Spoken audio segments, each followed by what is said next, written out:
Hey guys, Tom Barclay here. I've just watched Tottenham get absolutely destroyed by Liverpool in the Premier League. The game was pretty much all about Liverpool, obviously winning the Premier League title. All they needed was draw. They ended up winning 5-1. But they really could not have picked better opponents than Spurs. They were just absolutely ideal, and they rolled over at the first sign of any kind of a possibility of Liverpool stepping up from first gear. It's now the 19th league defeat for Ange Postecoglou's side this season, and there's just no sugarcoating it. It was absolutely awful from start to finish, barring Dominic Solanke's goal. Solanke scored a really good header, to be fair, after 12 minutes.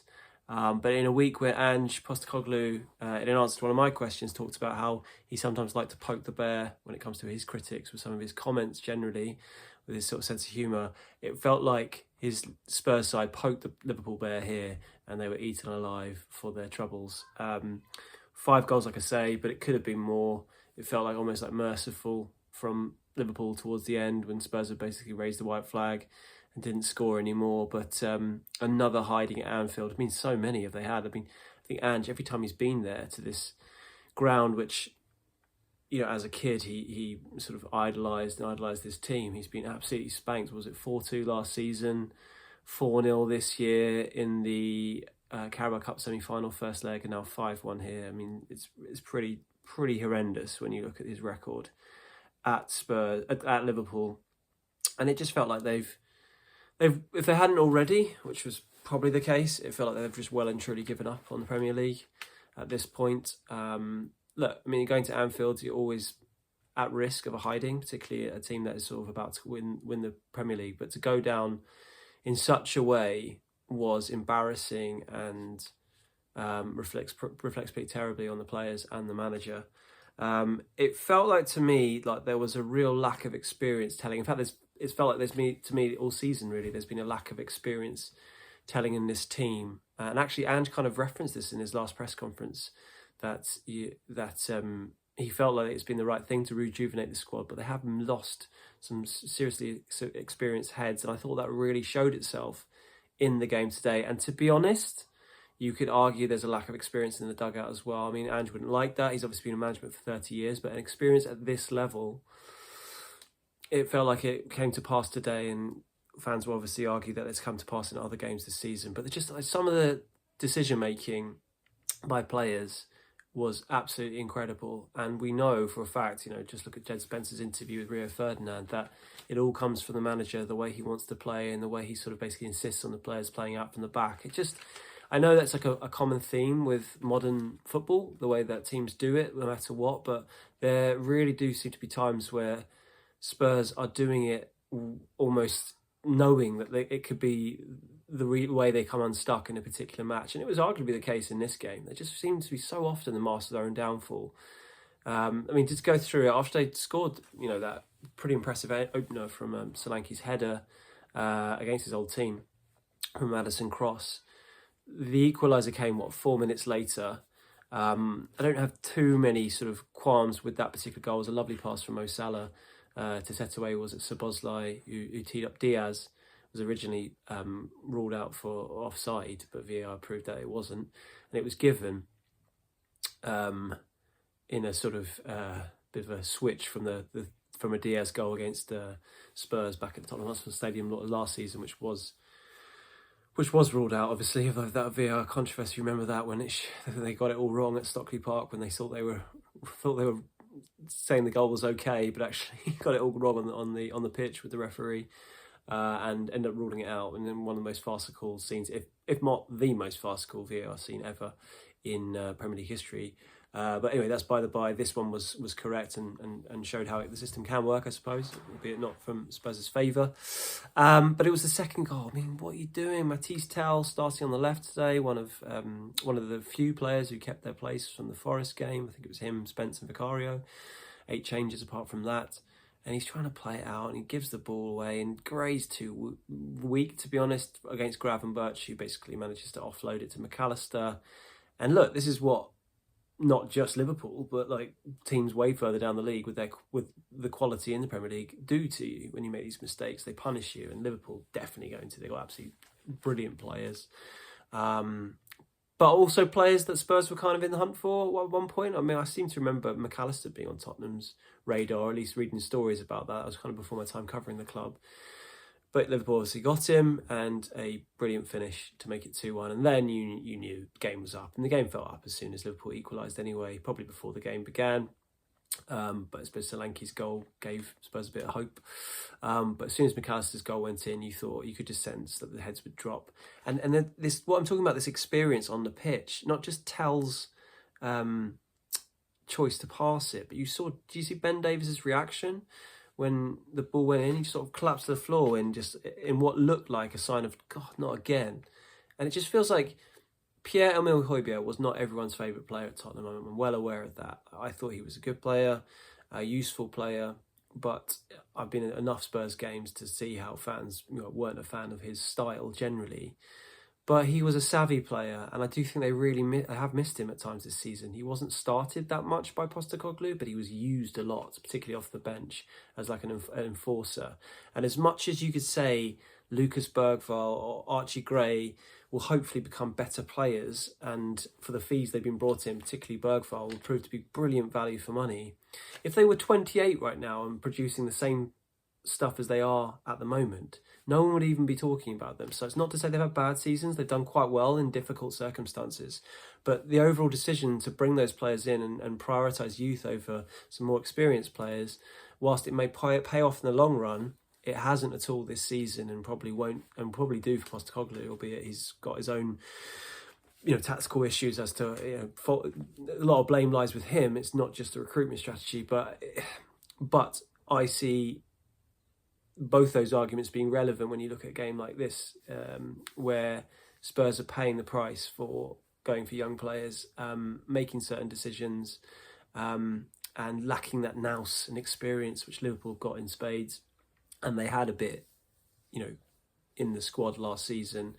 And whilst it might have been the right decision to move a player like Højbjerg on, if you're going to commit to this Postecoglou style, you probably should have replaced him with someone who's a bit more experienced. Try and go for both Bergvall perhaps and someone else who might have fitted with that, to try and bring that nous, which is, I really think they're lacking when it comes to the summer bit recruitment. If they don't bring in a bit more of that, they will be at risk, whoever the manager is, of having the same thing happen again.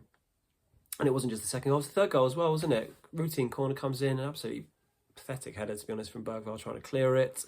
And then Gakpo, who's a quality player, gets the chance to control it, move it a bit in the box, not close down in time, pick his spot in the corner, 3-1. And what a turnaround. I mean, Liverpool, any nerves they may have had when Solanke's goal goes in. Bear in mind, this is the first time they can celebrate winning the Premier League in front of their fans for 35 years, because the one back in 2020 was COVID times and no supporters at all. So there's a lot on the line, even as well as they've been, and as much as a sort of sure thing this looked. Football can do funny things when you're under pressure points and you can get nervous, but any nerves were completely dispelled by then. And then at half-time, it was just a case of how many it was going to be, wondering when Mo Salah was going to get on the act. Funny enough, he hadn't actually scored for 50 days for Liverpool, but he's got loads against Spurs. Like I said, I think before, he's got 16 now. And even that goal felt like naive, to be honest. Salah comes in from the right and fires in with his left foot. I mean, it's hard to stop, even if you know it's coming, but it just felt like, well, we've seen this a million times before. Spurs just being, again, the ideal opponents for Liverpool on this particular day. Salah was hoping to get another one, but it was definitely a doggy own goal. Kind of felt for him a little bit. Ball comes in from Trent Alexander-Arnold. Salah's pressurising from behind, albeit in probably an offside position, maybe. I'm not quite sure if there was or not.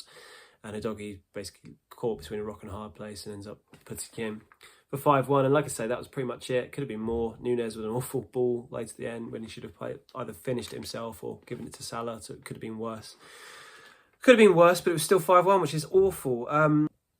On to other things that I caught my attention. I mean, Guillermo Vicario's distribution is just shocking, isn't it, really, at this point? It was today anyway. I mean, game after game now, he looks like an accident waiting to happen. I don't know how this has happened. I mean, when he signed from Empoli, when we were doing our sort of background checks on him, because he's a player that not many people in the English league had heard of, one of the things he was sort of lauded for was his ability with the ball at his feet. And whilst last season, I have to say, I was a bit underwhelmed by it, I didn't think it was a problem. I thought he was a good goalkeeper, good shot stopper, who increasingly had issues from aerial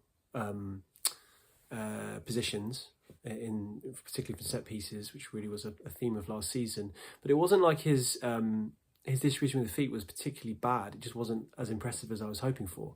This season, it's been a shocker ever since he's come back from injury. I mean, this is a player, to be fair, before he got injured at Man City, put in one of the greatest goalkeeping performances I've seen when they won 4-0 at the Etihad, but he was unbelievable with a broken foot or ankle. I mean, that's just fantastic. But of late in the Premier League, which is just becoming a disaster for Tottenham, or has been for a long time, he's been one of the main problems. And that was the case again today. I'm not sure any goals came from any mistakes he specifically made, but every time he got the ball with his feet, you just worried what was going to happen. And it sort of baffles me to a certain extent, because you look at Frankfurt, one of the things that I was really praiseworthy about that performance, when the pressure was really on Tottenham, was how I felt it was a really low risk approach that Spurs took, very Ange, if anything, where Vicario and Van de Ven whacked it long whenever they were in sort of half semblance of danger, and just kept it simple. And whilst I don't think in the modern game that's probably the way to go long term, it's a horses for courses under the cosh. Sometimes you just got to play that way, and I feel like I don't really understand why sometimes Postecoglou doesn't do it more often. And when you're under the cosh, in front of the Kop specifically, who are sort of waiting to score, waiting to win another title, the way they were playing only added to their woes, really. It only made it easier for Liverpool. And I know there's an argument to be said that if you just whack it long, the ball's just going to keep going back at you. And yeah, that is the case. But I mean, there were some certain situations that Liverpool got chances from, which they didn't really capitalise too many, apart from the second goal, where they would never have had that opportunity were it not for some sort of silly playing out from the back that Spurs were doing. And I just find it strange. But it's not just Tottenham that do that. It's a lot of clubs these days, but I still can't get my head around it. And I don't feel like some angry man shouting in the sky. I just feel like it's just foolish. But there you go. There was a moment towards the end of Richarlison coming on, who were a bit of baiting, to be honest, from Harvey Elliott was doing a few sort of little kind of what we might call mugging off skills in front of Richarlison, who didn't react quite badly. Now that I think about it, Richarlison himself has been prone to doing it as well. Remember Nottingham Forest last season when Spurs won 2-0 away to Forest, and he was doing a bit of it himself and got shoved over by Brennan Johnson, I think, actually, when Brennan Johnson was still playing for Forest. Shows you how far things have changed and how far Spurs have fallen since then, and how much Forest have risen since then. So, Richarlison, I suppose, has been a victim of doing it himself at times. But a victim, he's been a perpetrator, I suppose, of doing it himself at times. But I can understand why he reacted quite badly to Elliott doing it. And there's a bit of a shoving match ensued, and he got booked for it. But really, apart from that and a Solanke goal, there was nothing really to sort of write home about from Spurs' performance. It was just really, really poor. 19 league defeats now, which I think is their joint worst ever in the Premier League. Can't quite remember which two. I think the 2 seasons aren't there previously, to the 2003, 2004, when they had 19 defeats, and maybe one in the early 90s. Let's be honest, if they don't go past that and make 20, given the 4 games left, it'll be a huge surprise. The league they seem to have completely given up on, and it's a real worry if Postecoglou does want to hold on to this job, even if he wins the Europa League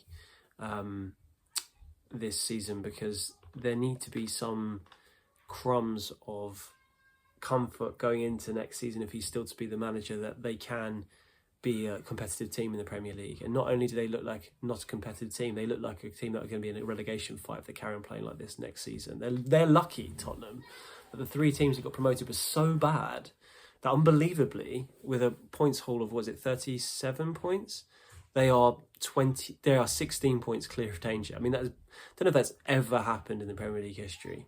And you think of teams like West Ham back in the day under Glenn Roeder, who went down with 44 points. I mean, they're nowhere near that, but they would definitely be involved in the relegation battle were it not for how bad the other teams are. And that is pretty much the most damning indictment on the team and the manager. Coming up against the manager in Arne Slot, who obviously, as we all know, came close, I suppose, to becoming Tottenham's manager before staying on at Feyenoord. Maybe he knew this was on the cards, Liverpool, and clearly made the right decision, because look at him now. His first season, he's won the title. A team that are going places, that are re-signing their best players, apart from maybe Trent. But I imagine will go strong in the transfer window in the summer. Whereas Spurs, who, if you remember, in that halcyon period at the start of Postecoglou's tenure, when they managed to beat what was an Iron Man Liverpool, to be fair, with that last-minute goal, and Matip scores an own goal, it looked like anything was possible at that point for Spurs and Postecoglou, and they were going in the right direction.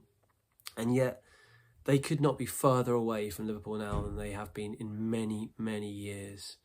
And the worry is, they are... I don't really know what it's going to do to get back. Yes, you could... If they're going to change the manager, you'd expect an upturn. They could maybe become competitive again to sort of fight towards the mid-table. But I don't know if the players are really good enough from here to sort of supersede where they're going to need to go, because so many other teams above them are in really, really... I've sort of moved beyond them so quickly. Having said that, look at Forest. You know, no one would have tipped them to be where they are this season. Maybe that shows you that without Europe, if they don't win the Europa League, that'll free them up fixtures-wise, and maybe there'll be an opportunity there. So, I don't know, one to look at later.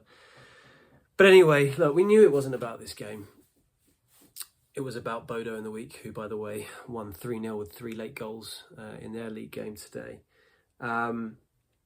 But so often this season, just when you're trying to sort of give a reason to be optimistic, and sometimes it's been hard to find ahead of a big European game, they go and have a performance like this where it just feels like, how can they ever achieve anything the way they're playing?